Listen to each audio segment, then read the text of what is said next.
नमस्कार, capital TV का खास शो राहुल का अग्निपथ देख रहे हैं आप। मैं हूं आपके साथ पूजा। एक कहावत है ना, खिसियानी बिल्ली खंबा नोचे, और कुछ यही हाल राहुल गांधी का हो गया है। पत्रकार के सवाल पूछने पर राहुल गांधी इतना नाराज हो जाते हैं कि वो चीखने लगते हैं, बार बार उसका नाम पूछते हैं, फिर उसके बाद उसके मालिक का नाम पूछने लगते हैं। पत्रकार की पिटाई भी हो जाती है। तो ये पूरा मामला आपको बताएंगे। साथ ही अन्याय यात्रा आज कानपुर पहुंची। इस बीच कांग्रेस कार्यकर्ताओं ने शहर में जगह जगह पोस्टर लगाए। पोस्टर में राहुल गांधी को भगवान कृष्ण और यूपी कांग्रेस प्रमुख अजय राय को अर्जुन के रूप में दिखाया गया। तो पोस्टर पॉलिटिक्स पर भी चर्चा करेंगे, पर बड़ी अपडेट आपको दे दे, एक बार फिर से राहुल गांधी की यात्रा पर ब्रेक लग गया है। कानपुर से दिल्ली लौटे हैं और राहुल गांधी के विदेश जाने की भी खबर सामने आई है। ब्रिटेन में कैम्ब्रिज यूनिवर्सिटी में राहुल गांधी लेक्चर देंगे। तो आज इन्हीं सब मुद्दों पर बातचीत करने के लिए मेरे साथ स्टूडियो में मौजूद हैं कैपिटल टीवी के एग्जीक्यूटिव एडिटर राजीव जी। सर, आपका बहुत बहुत स्वागत है। धन्यवाद। क्यों बार बार राहुल गांधी अपनी यात्रा को विराम दे रहे हैं? एक बार फिर से यात्रा पे ब्रेक लग गई। ये उत्तर प्रदेश है। उत्तर प्रदेश में राहुल गांधी की सो कॉल्ड न्याय यात्रा जो चल रही है, उसमें हर जगह ऐसा विरोध हो रहा है कि राहुल गांधी को लगता है लगातार यात्रा करना मुश्किल है। दूसरी तरफ अगर परिवार की स्थिति देखी जाए, राहुल गांधी के बहन प्रियंका वाड्रा ने क्या कहा, अभी वो बीमार हैं और वो रिज्यूम करेगी, यात्रा में शामिल होगी 24 तारीख को। अब ये पूरा का पूरा कार्यक्रम जो राहुल गांधी ने अभी बनाया 2 दिन रेस्ट का, उसमें ये कहा गया है कि 2 दिन तक राहुल गांधी आराम फरमाएंगे, उसके बाद 24 तारीख के बाद फिर से उत्तर प्रदेश में यात्रा शुरू करेंगे। अब पूरे उत्तर प्रदेश के कार्यक्रम जो इन लोगों ने निर्धारित किया था, उसको समझिए कि किस तरीके से उत्तर प्रदेश के लिए पिछली बार जब विवाद हुआ कि भारत जोड़ो यात्रा जो चालू किए थे, उसमें उत्तर प्रदेश को जगह ही नहीं दी गई। तो ऐसे में राहुल गांधी ने सोचा इस बार उत्तर प्रदेश इंपॉर्टेंट है, लोकसभा चुनाव होने वाला, ऐसी सीटें हैं, कम से कम अवधारणा तो ऐसी न बने कि उत्तर प्रदेश में कांग्रेस ने सरेंडर कर दिया है। इसीलिए इन्होंने 11 दिन का समय लिया। लेकिन हुआ क्या, अचानक से फिर से शॉर्ट किया गया कि नहीं, 11 दिन तक उत्तर प्रदेश में राहुल गांधी क्या करेंगे। उत्तर प्रदेश में तो राहुल गांधी के लिए जगह ही नहीं है, लोग चाहते नहीं हैं। वहां पर हर जगह पर योगी योगी मोदी मोदी के नारे लग रहे हैं। तो ऐसे में कम कर दो। बहाना क्या बनाया गया, बोर्ड का एग्जामिनेशन है, तो इसलिए कम करके यात्रा को किसी तरीके से पूरा कर लिया जाएगा। 3 दिन कम कर दिया गया। 3 दिन कम करने के बाद भी राहुल गांधी को लग रहा है कि यहाँ यात्रा बहुत मुश्किल है, क्योंकि वो बनारस जाते हैं। बनारस में क्या हुआ, जहां जहां राहुल गांधी गए, मोदी मोदी के नारे लगे, जय श्री राम के नारे लगे, काले झंडे भी दिखाए गए। काशी विश्वनाथ मंदिर में दर्शन करने गए, फोटो शूट कराने का बहुत शौक था, लेकिन अंदर जाते हुए इनके मोबाइल को जब्त कर लिया गया, क्योंकि कोई वीवीआईपी ट्रीटमेंट काशी विश्वनाथ में नहीं चलेगा और इसलिए इनको फोटो शूट का मौका नहीं मिला।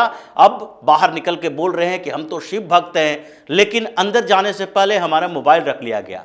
आप अंदर ड्रामा करने जा रहे थे या आराधना करने जा रहे थे? अगर पूजा करने जा रहे हैं तो ड्रामेबाजी की क्या जरूरत है? फिर तो जो नियम कानून है मंदिर का, वही नियम कानून सबके लिए लागू होगा। अंदर अगर अलाउड नहीं है कैमरा ले जाना, फोन ले जाना, तो अंदर नहीं जाने दिया जाएगा। जैसे अक्षरधाम मंदिर में दर्शन के लिए कोई जाए तो बाहर में ही ये सारे सामान रखवा लिए जाते हैं, आप अंदर मोबाइल लेकर नहीं जा सकते। तो फिर काशी विश्वनाथ परिसर के बाहर ही आपके ट्रीटमेंट जो किए जाने थे वो सारे कर लिए गए। सुरक्षा कर्मी से लेकर आप तक मोबाइल जब्त कर लिए गए। अब ये फोटो शूट नहीं हो पाया। लेकिन बाहर निकले तो वहां क्या किया गया, वहां के लोगों ने देखा कि ये तो विधर्मी आदमी है, कभी भी हिंदुओं के पक्ष में बात ही नहीं कर सकता, मुसलमानों की बात करके हिंदुओं को दबाने की कोशिश करता है। और इसलिए जो ज्ञानवापी परिसर के अंदर अभी जो मूर्ति पूजा शुरू हुई है, उसके बाद भी राहुल गांधी ने एक शब्द नहीं बोला। जीत हार की तो बात अलग है, लेकिन अगर कोर्ट से फैसला आया हिंदुओं की जीत है, तो कम से कम एक शब्द तो लिख देता कि ये कोर्ट ने हिंदुओं के लिए जो किया है या हिंदुओं के पक्ष में जो फैसला आया है, इसके लिए धन्यवाद देना चाहिए। लेकिन इन्होंने नहीं किया, तो वहां गंगा जल से पवित्र किया गया। अब फिर ये परेशानी बढ़ी, आगे की तरफ बढ़े हैं तो रायबरेली अमेठी ये दो जगह पर इनको लगता था कि वहां पर हमारा स्वागत किया जाएगा। और उससे पहले ही सोनिया गांधी ने एक मैसेज दिया कि हम वहां की जनता से जुड़े हुए हैं और अब हम एक्टिव पॉलिटिक्स यानी कि चुनावी पॉलिटिक्स में नहीं रहेंगे। राज्यसभा के माध्यम से 10 जनपद पर जो हमारी कब्जा है वो बरकरार रखेंगे। लेकिन वो मैसेज भी काम ना आया। अमेठी जाते हैं और उसी समय संजोग कहें या फिर राहुल गांधी की बदकिस्मती, स्मृति ईरानी का भी दौरा है और उस समय राहुल गांधी के खिलाफ नारेबाजी हुई। राहुल गांधी गो बैक के नारे लगे हर जगह पर और वहां पर जय श्री राम के नारे लगे। राहुल गांधी की पूरी टीम बौखला गई, वहां से भागना शुरू कर दिया। ये कानपुर में अभी जो चीजें चल रही है, ये कितना दुर्भाग्य है उस व्यक्ति के लिए कि अगर कोई एक सामान्य सवाल पूछ दिया तो आप पत्रकार के साथ ऐसा व्यवहार करें। उसका वीडियो हम अपने दर्शकों को दिखाएंगे, लेकिन आपने कानपुर का जिक्र किया। हर अलग अलग जिलों में राहुल गांधी की यात्रा का तो विरोध हुआ, लेकिन कानपुर में भी एक पोस्टर को लेकर बवाल हो गया है, वो अपने दर्शकों को दिखाते हैं। आप ये पोस्टर देखिए। पोस्टर में देखा जा रहा है कि एक रथ पर राहुल गांधी और अजय राय सवार है। पोस्टर में राहुल गांधी को भगवान कृष्ण और अजय राय को अर्जुन के रूप में दिखाया गया है।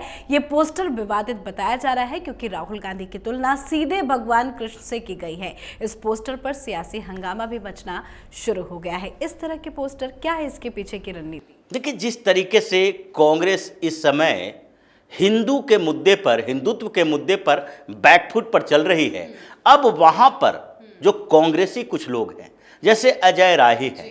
अजय राय भी पूर्वांचल के भूमिहार हैं। वहां पर वो कई सालों से पॉलिटिक्स कर रहे हैं। वहां वो माफिया भी कहे जाते थे, दबंग नेता है।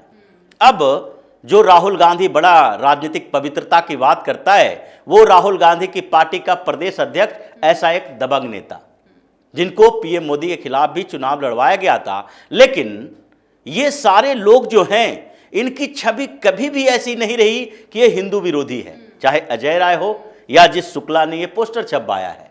अब उत्तर प्रदेश में कांग्रेस का एक बड़ा आधार, पहले जब भारतीय जनता पार्टी की मजबूती के पहले एक ब्राह्मणों के बीच होता था और ब्राह्मण उत्तर प्रदेश में कांग्रेस का सपोर्ट करते थे। कांग्रेस ने अपना सत्यानाश कर दिया। उसके बाद से ब्राह्मण इससे अलग होने लगे, सवर्ण इससे अलग होने लगे। पिछड़े वर्ग जो थे उसमें से ओबीसी का एक अच्छा खासा चंक लेकर समाजवादी पार्टी अलग हो गई और दलितों की राजनीति करने के लिए काशीराम उभरे। उसके बाद काशीराम के साथ मायावती ने दलितों को अपने साथ कर लिया। अब इस बीच कांग्रेस कहाँ है? कांग्रेस तो न मुसलमानों के साथ है क्योंकि मुसलमान सब समाजवादी पार्टी के पास हैं, न सवर्णों के साथ है क्योंकि सारे के सारे अब भारतीय जनता पार्टी के साथ आ गए हैं, न ओबीसी के साथ है क्योंकि ओबीसी के यादव और गैर यादव ओबीसी में बंटवारा हुआ तो यादव ज्यादातर अखिलेश यादव के साथ है। गैर यादव ओबीसी की जातियां थोड़ा सा बटी हुई है, जिसमें 60% प्लस जो है भाजपा के साथ और 30-40% इन सबके बीच बटी है। अब ऐसे में इन लोगों के स्थानीय नेताओं को लगता है कि किसी तरीके से हम हिंदुत्व से जुड़े, लेकिन यह विनाश काले विपरीत बुद्धि की बात है। जब आदमी के पास विवेक ही ना हो तो आप सामान्यतः जिससे जुड़ने जा रहे हैं उसी में विवाद पैदा कर देते हैं। राहुल गांधी को कृष्ण और ये अजय राय को अर्जुन बताना, ये दुर्भाग्य की बात है कि इन लोगों को सोचना चाहिए कि एक सामने में राहुल गांधी बैठे हुए हैं रथ सारथी बनके। क्यों? क्योंकि वो कांग्रेस को लीड कर रहे हैं। लेकिन भगवान श्री कृष्ण के आसपास में, मतलब देखा जाए तो भगवान श्री कृष्ण ऐसे थे जिनको कहा जाता है कि सारी लीलाएं उनके पास थी। किसी भी भगवान विष्णु के अवतार में ये सारे गुण नहीं थे, कुछ न कुछ गुणों की कमी होती थी। भगवान श्री कृष्ण सर्वगुण संपन्न माने जाते हैं। सारी लीलाएं, सारी कलाएं उनके पास थी। बुद्धि विवेक ऐसा कि बिना शस्त्र उठाए महाभारत का पूरा युद्ध उन्होंने लड़ा, उन्होंने जिताया, ऐसा माना जाता है। जब बर्बरिक से भी पूछा गया था तो मतलब ऐसे सर्वगुण संपन्न ईश्वर की तुलना ऐसे मूर्ख व्यक्ति से कर दी जाती है। और उसके बाद विवाद ना हो, ये कैसे संभव है? इसलिए उत्तर प्रदेश में विवाद भी हुआ है और हो सकता है कि एक और केस दर्ज हो जाए राहुल गांधी के खिलाफ, उस नेता के खिलाफ जिसने ये पोस्टर छपवाए। बिल्कुल कोई बड़ी बात नहीं होगी, लेकिन जो रायबरेली में आप राहुल गांधी का जिक्र कर रहे थे उसका वीडियो भी हमारे पास है, वो दिखाते हैं। जरा राहुल गांधी का गुस्सा देखिए। दरअसल राहुल गांधी का एक वीडियो जमकर वायरल हो रहा है। इसमें एक पत्रकार के सवाल पूछने पर राहुल गांधी इतना नाराज होते हैं कि वो चीखने लगते हैं, बार बार उसका नाम पूछते हैं, फिर उसके बाद उसके मालिक का नाम पूछने लगते हैं। इस बीच कांग्रेस कार्यकर्ता पत्रकार को पीटने लगते हैं। घटना उत्तर प्रदेश के रायबरेली की बताई जा रही है। इतना ज्यादा गुस्सा, इतना फ्रस्ट्रेशन आखिर क्यों? क्योंकि राहुल गांधी को एक सामान्य से सवाल का जवाब पता नहीं है। ये जो बार बार कहते हैं कि बेरोजगारी, महंगाई, अडानी, अंबानी, ये सारे मुद्दों तो रटे रटाए हैं, लेकिन एक पत्रकार ने सवाल किया, सामान्य सा सवाल, कि क्या अखिलेश यादव के साथ आपका गठबंधन है या टूट चुका है? इसमें इतना चिल्लाने चीखने की क्या जरूरत थी? आप ये सामान्य तरीके से कह सकते थे कि अभी गठबंधन की बातचीत चल रही है, हम यहां पर यात्रा जो कर रहे हैं ये दूसरे मकसद से कर रहे हैं, हम गठबंधन की चर्चा करने के लिए नहीं है। गठबंधन की चर्चा गठबंधन की पैनल करेगी, जो कमेटी हमने बना रखी है। लेकिन ये चिल्लाने लगे, क्या नाम है?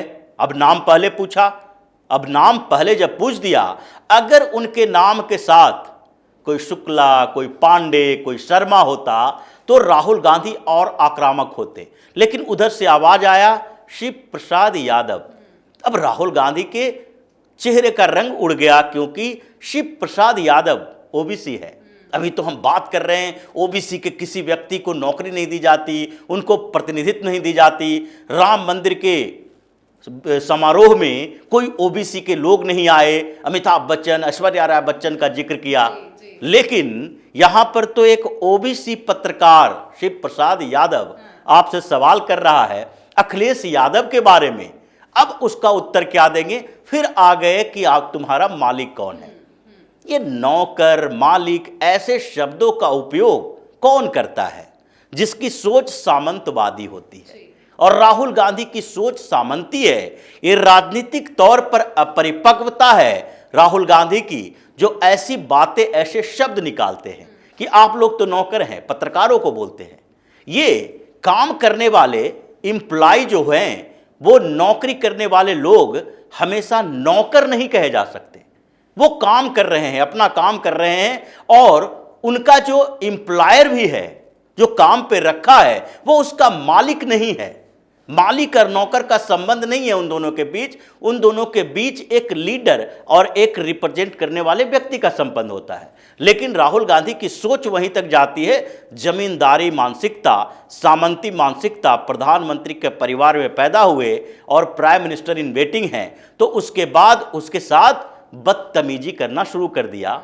अब उससे ज्यादा बदतमीजी क्या हो सकती है कि आप इशारा कर रहे हो। जैसे गांव में एक कहावत है, दिखाई पड़ता है कि जब दो लोगों के बीच झगड़ा हो तो जिसे पिटवाना हो उसको कहा जाता है अरे उसे पीटना नहीं, मारना नहीं।